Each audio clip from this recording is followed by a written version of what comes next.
Now let me take you in the topic of behavioral shift into the world of entertainment. And when I say entertainment, I'm not referring to, listening music or watching a movie, right? I'm talking about how is really this metaverse, this Web3, this blockchain, this reward system impacting and reshaping our behavior towards entertainment, right? And I would like here to bring you actually in the next version and the next generation on what I can envision as an entertainment world. And for that specific reason, in order to make it more tangible for you, I would like you to take on a trip. And please accompany me on a trip, let's say from San Francisco to Los Angeles, which, by the way, if you have never done it, you should be doing it, because if you drive the Highway 1 down Big Sur's, gorgeous and beautiful, right? But let's have a future-backed vision here on how entertainment might take place. In the near future, okay, those trips, regardless what kind of trips we're going to do, we're going to have those trips in autonomous vehicles where we no longer will be driving. Okay, I don't want to get into the topic of autonomous vehicles, but we are seeing the tendency and the innovation pathway towards the car becoming a computer and autonomously driving us. And because they will be driving us, we no longer will be driving, we'll become the passenger. Okay, so because we become passenger, what we will gaining back is one very fundamental thing that we don't have no more nowadays. What is it?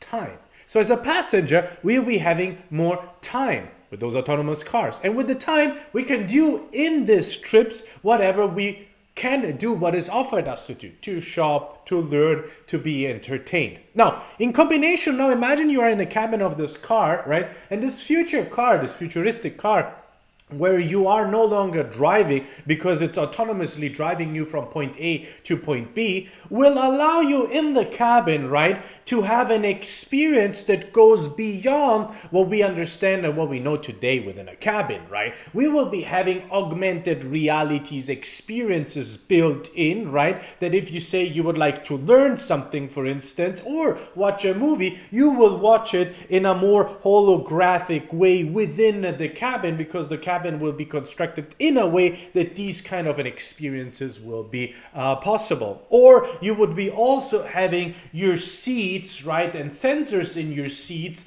that can sense if you are transpiring, if you are moving, right, and depending on your move and on your body temperature. By the way, these products already exist, so it's not a far out vision. You basically get a different light that appears as a background light, or different components, different augmented reality players and animations appear, right? Now let's put this, so this becomes almost you being, while you are driving from San Francisco to Los Angeles, within the metaverse, right? So what is actually this metaverse? This entire environment becomes a metaverse that connects your physical world, you on a trip, right, with a digital environment where content is being portrayed and presented to you that you can interact, learn from, or being entertained. And all this obviously with an interconnection to your digital ID that you are using then in a subsequent phase to go into other digital environments and metaverses. So meaning this digital identity that you are creating, this experience that you are having on the trip from San Francisco to LA is aggregated, is learning what you are right now observing. For instance, you're learning languages because you're driving down to San Francisco and you would like to learn, let's say, Spanish, for instance, or you're continuing your Spanish course, right? This is aggregated into your digital ID, right? And this digital ID you can then portray and move. You can then move around into your other metaverses by carrying this experience, this knowledge, the communication that you had. So you can then in the future move from metaverse experiences to metaverse experience. To sum up, this trip became a metaverse experience on its own, where you have on one hand a metaverse on the go because of the augmentation that you have in there, but still interconnected, right, with the fundamental blockchain and Web3 technology,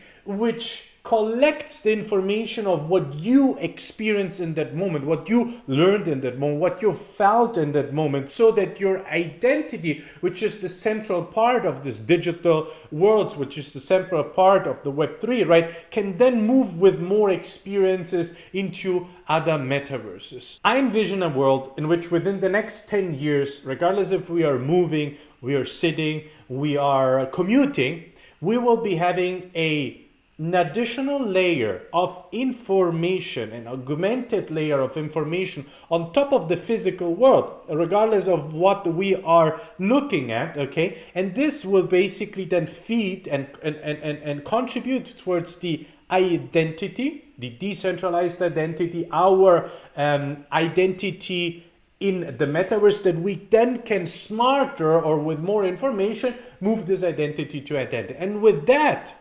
actually, if you zoom out a second to what I described, to this vision, right, our life becomes an entertainment.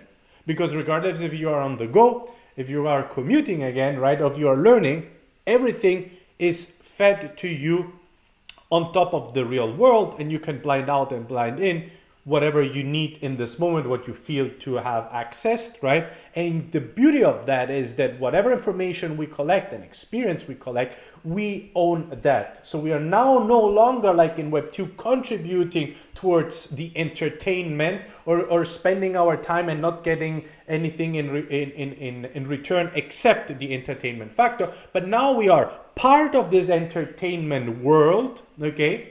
Secondly, we own the data. And thirdly, we can co-create in this entertainment world and shift things around, build things up, and contribute towards our knowledge, so that if at the beginning the entertainment had a value A, with our contribution it became A+1. And that's the world that I believe in the near future we're going to experience and have the pleasure to live in. That's the reason why I like to say in the year 2022 that you don't play in the metaverse, you live in the metaverse. I'll see you in the next chapter.